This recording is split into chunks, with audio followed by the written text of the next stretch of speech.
The line between disinformation and misinformation is not always an easy one to find. Governments need to be willing to do things that are out of their historical perspective, or for the most part, it's really a war footing that we need to be on.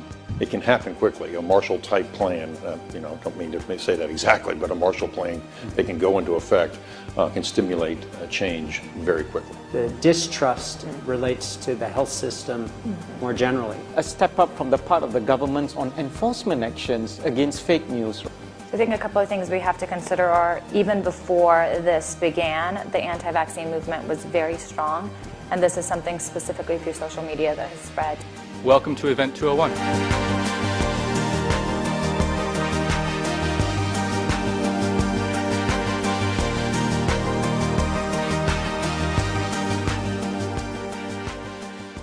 Hello everyone, I'm Anita Cicero, Deputy Director of the Johns Hopkins Center for Health Security, and today I will be your Master of Ceremonies for Event 201.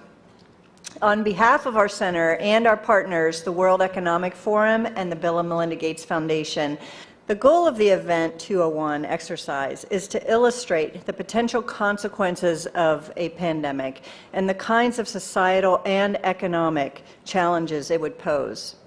Today's scenario is going to simulate meetings of a multi-stakeholder group called the Pandemic Emergency Board. This board has been urgently convened by the World Economic Forum, and Johns Hopkins has been asked to moderate the board meetings and provide expertise during the board's deliberations. The mission of the Pandemic Emergency Board is to provide recommendations to deal with the major global challenges arising in response to an unfolding pandemic.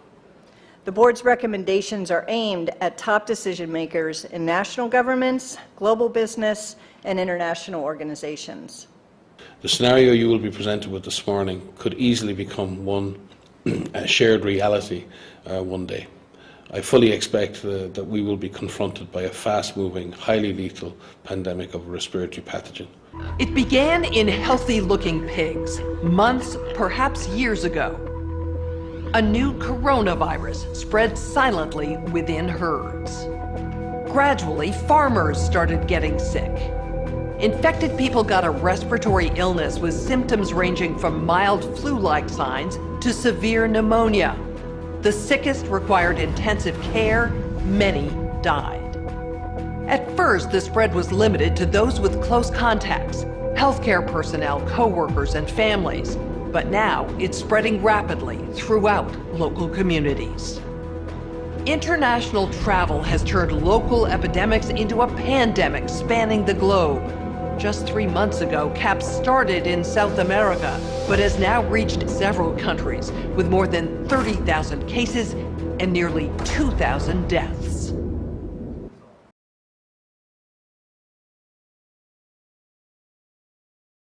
Global health experts have highlighted that dis and misinformation are wreaking havoc on the CAP's response.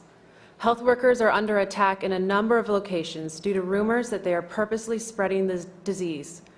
And response efforts in many places have had to be suspended because of concerns around violence. Pharmaceutical companies are being accused of introducing the CAPS virus so they can make money on drugs and vaccines, and have seen public faith in their products plummet. Unrest due to false rumors and divisive messaging is rising and is exacerbating spread of the disease as levels of trust fall and people stop cooperating with response efforts.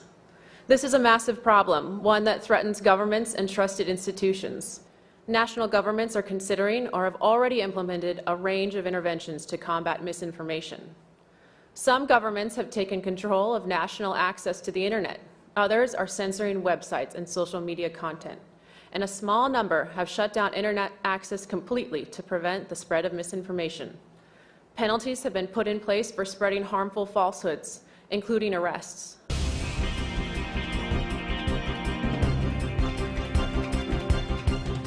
Alarming news emerging from social media companies today about the CAPS pandemic. Twitter and Facebook are reporting they've identified and deleted a disturbing number of accounts dedicated to spreading disinformation about the outbreak. For more on this, we go to our correspondent, Catalina Parks. Chen, these accounts were created by several state-sponsored groups intending to sow political discord. And some individuals are seemingly seeking to gain financial advantages. Violence against healthcare workers and minority populations has been increasing. A recent riot highlights the real danger in these posts. Countries are reacting in different ways as to how best to manage the overwhelming amounts of dis and misinformation circulating over the internet. In some cases, limited internet shutdowns are being implemented to quell panic. How much control of information should there be, and by whom? And how can false information be effectively challenged? And what if that false information is coming from companies or from governments? We're at a moment where the social media platforms have to step forward and recognize the moment to assert that they're a technology platform and not a broadcaster is over. They, in fact, have to be a participant in broadcasting accurate information and partnering with the scientific and health communities to counterweight, if not flood the zone, of accurate information, because to put the genie back in the bottle of the misinformation and disinformation is nigh impossible. One thing we haven't spoken about, and I'm wondering whether it's time to talk about this, is a step up from the part of the governments on enforcement actions against fake news. My team has been monitoring the public response, and on various social media channels and cable networks there's been some conspiracy theories that are around about the potential that pharmaceutical companies or the UN have released this for their own benefit. So as we move forward, obviously trust in pharmaceuticals and government is very important at this moment. And so as we move forward with developing the right scenarios, we have to make sure that the public communication is a major part of that because of these conspiracy theories. I do think that there needs to be sort of an honest broker, a centralized command and control organization that really brings together the public-private sector, both on a global approach and also on a local approach. Thank you. Yes, I agree. And I wanted to speak to the point about having the honest broker. And I think in this regard, the United Nations fits the bill. I think a complementary tactic, too, is to tap faith-based organizations and civil society and other institutions to recruit them also to basically, almost at a grassroots level, continue to basically have the integrity of the information. It's important that the UN and WHO remain very clear, but when they challenge governments directly, they often get into this issue of sovereignty. And so I think it's really important not to have that as the only response. I think it's really critical to think about soft power influence. As important background for this discussion, we want to start the meeting by viewing this news story that just aired on Global News Network.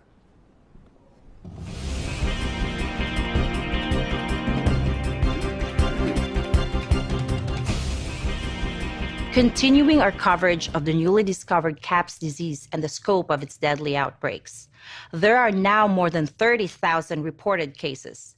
Experts warn this may be just the beginning of a global problem. GNN science reporters have produced a video about what we know so far about CAPS, the virus, the outbreak, and the resulting chaos.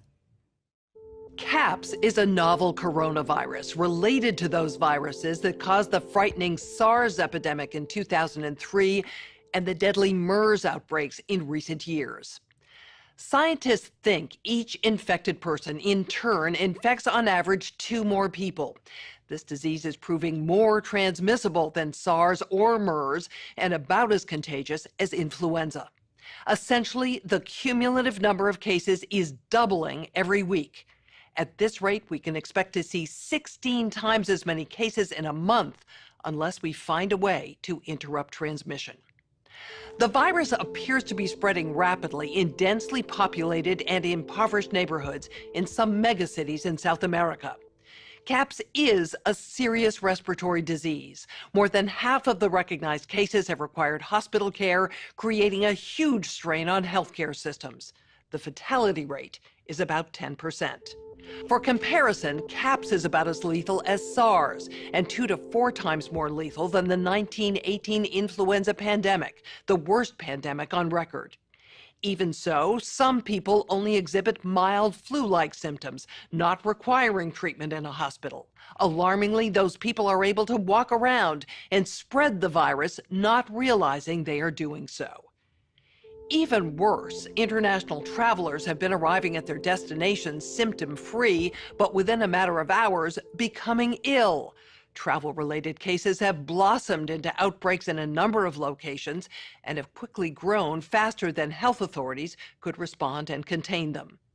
In other places, physicians have quickly recognized the symptoms of CAPS and have been able to isolate infected individuals and avoid an outbreak, for now. Global public health experts are very concerned about this disease because it appears the virus is readily transmitted through the air from person to person. Essentially, all people are susceptible. Experts agree unless it is quickly controlled, it could lead to a severe pandemic, an outbreak that circles the globe and affects people everywhere. Models developed by leading public health authorities indicate a CAPS pandemic could lead to an outcome worse than the 1918 influenza, which killed 50 to 100 million people worldwide. Given the global population is 4 times larger than it was in 1918, if these models prove accurate, we could be looking at hundreds of millions of deaths over the next year or two. The outcome of the CAPS pandemic in Event 201 was catastrophic. 65 million people died in the first 18 months. The outbreak was small at first and initially seemed controllable, but then it started spreading in densely crowded and impoverished neighborhoods of megacities. From that point on, the spread of the disease was explosive. Within 6 months, cases were occurring in nearly every country. The global economy was in a free fall.